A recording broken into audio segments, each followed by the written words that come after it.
Salut la compagnie, c'est Jules Melon et aujourd'hui on se retrouve pour un petit podcast bonus en solitaire sur un film suédois sorti en France le 25 mai dernier, fin 2022 là-bas, et intitulé UFO Sweden, ou plutôt UFO Sweden, comme vous voulez. Réalisé par Victor Danell, ce n'est pas son premier long métrage et d'ailleurs son précédent The Unthinkable était déjà plus ou moins une œuvre fantastico-SF que je n'ai pas vue, mais voilà.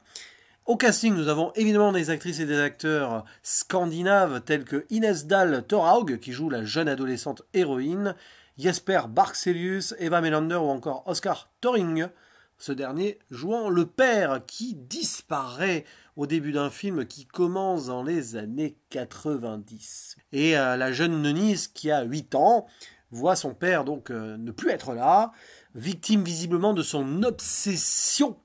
pour les ovnis. Et on ne sait pas trop ce qui lui est arrivé. Alors plutôt à la fin des années 80, hein. Je crois que le film commence en 88 et 8 ans après, 96, Denise a bien grandi, elle a 16 ans, adolescente rebelle, vraiment, qui a été placée dans une famille d'accueil, tout ça, et qui va en fait être prête à tout, suite à certains événements,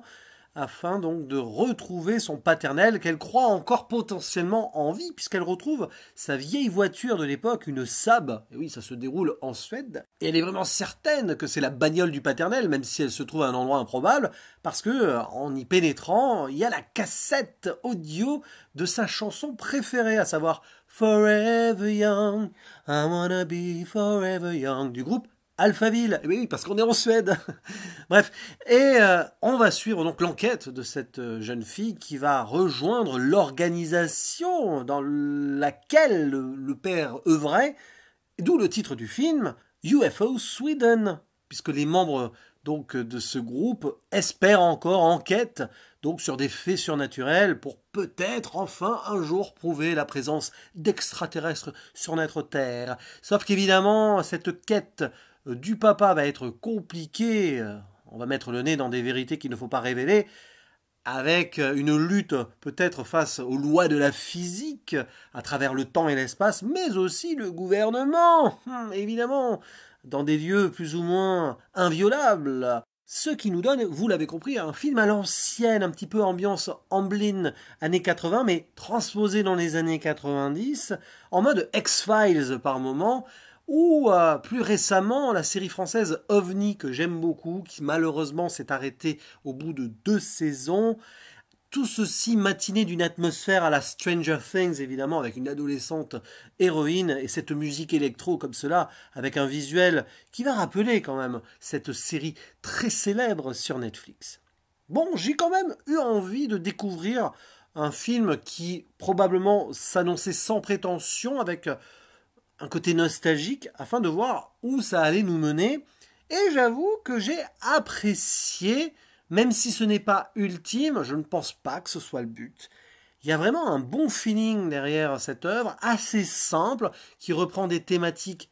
claires et déjà éculées sur le principe, mais qui le fait bien, avec une approche à la fois ludique, sensorielle et touchante, sans en faire trop, même si on a quelques petits stéréotypes à droite à gauche, notamment donc au sein de cette association faite de gens un petit peu renégats, vous voyez,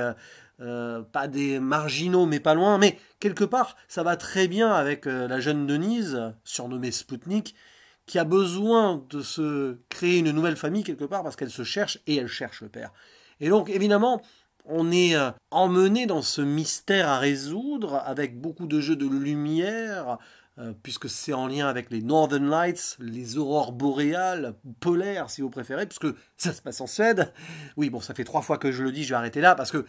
c'est une petite boutade. J'ai vraiment apprécié justement le côté délocalisation comme cela, même si à des moments ça fait très à l'américaine, on reste quand même avec une tonalité plus scandinave qu'on peut ressentir dans certains polars ou films un peu de genre. Il y a ce petit cachet qu'on peut retrouver dans certaines œuvres indépendantes d'auteurs qu'on a pu voir ces dernières années, notamment Border, tiens. Même si vraiment sur le plan naturaliste, on n'y est pas là, c'est quand même beaucoup plus chiadé pour nous faire rentrer dans le fantastique, vraiment pur et dur à l'ancienne. Mais je sais pas, c'est peut-être dans le jeu des acteurs aussi, actrices, quelque chose comme ça, qui donne donc un petit ton sympathique à une œuvre qui s'avère à la fois singulière, même si on est en terrain connu et conquis. Moi, ce qui m'a plu, c'est les thématiques, surtout, parce que ici, on a tout un questionnement sur la croyance, et même le côté désabusé de la croyance. Là où dans les années 80, peut-être, on était à fond encore, ou avant, hein. Là, on a switché donc vers le milieu-fin des années 90, et on voit même qu'au sein de cette association là sur les ovnis, eh bien, ouais, on y croit sans y croire, ça reste un peu de l'ordre du rêve et du fantasme, mais on sent que c'est un peu plus sceptique, et d'ailleurs, certains membres de cette association ne vont pas avoir la même envie d'aider cette jeune fille, ça va créer des tensions. C'est intéressant parce qu'au sein de cette famille recomposée que Denise intègre, parce que elle a du mal à être vraiment à fond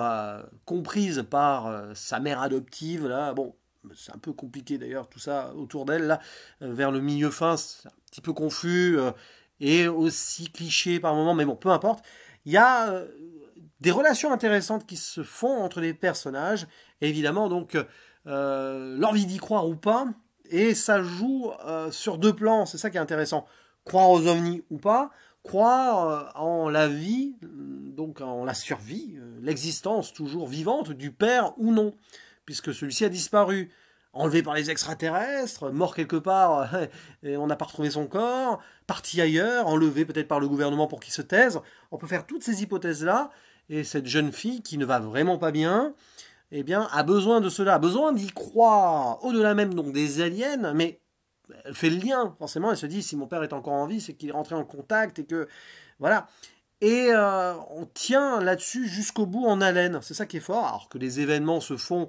plus ou moins sur des critères habituels dans ce genre de film, et on arrive au bout, où c'est un peu confus quand même, notamment à la toute fin, mais avant la dernière conclusion, on a un moment très lumineux et très intense, sur lequel je ne dirai rien, évidemment, où on a une pseudo-réponse, peut-être,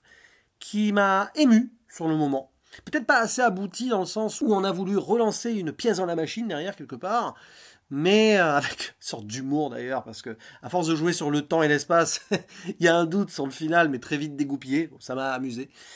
Et voilà, après, Happy End ou pas, je n'en dis pas plus, retrouvailles avec le père non plus, mais il y a quelque chose qui reste de ce film, même si évidemment ce n'est pas l'œuvre de l'année. Voilà, j'avais quand même envie d'en parler pour la défendre et vous inviter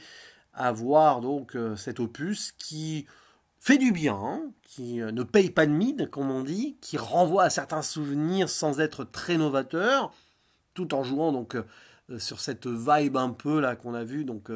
évidemment, j'ai parlé de cette série Netflix, mais c'est là qu'on se dit qu'il va peut-être y avoir quelque chose qui va revenir dans ce genre-là, qui est de moins en moins exploité, je trouve, dans le cinéma actuel, ou alors c'est un peu avec la théorie du complot et tout. Là, voilà, il y a un truc qui m'a plu et qui peut faire du bien à certaines personnes qui cherchent un petit film cocon en cette période de l'année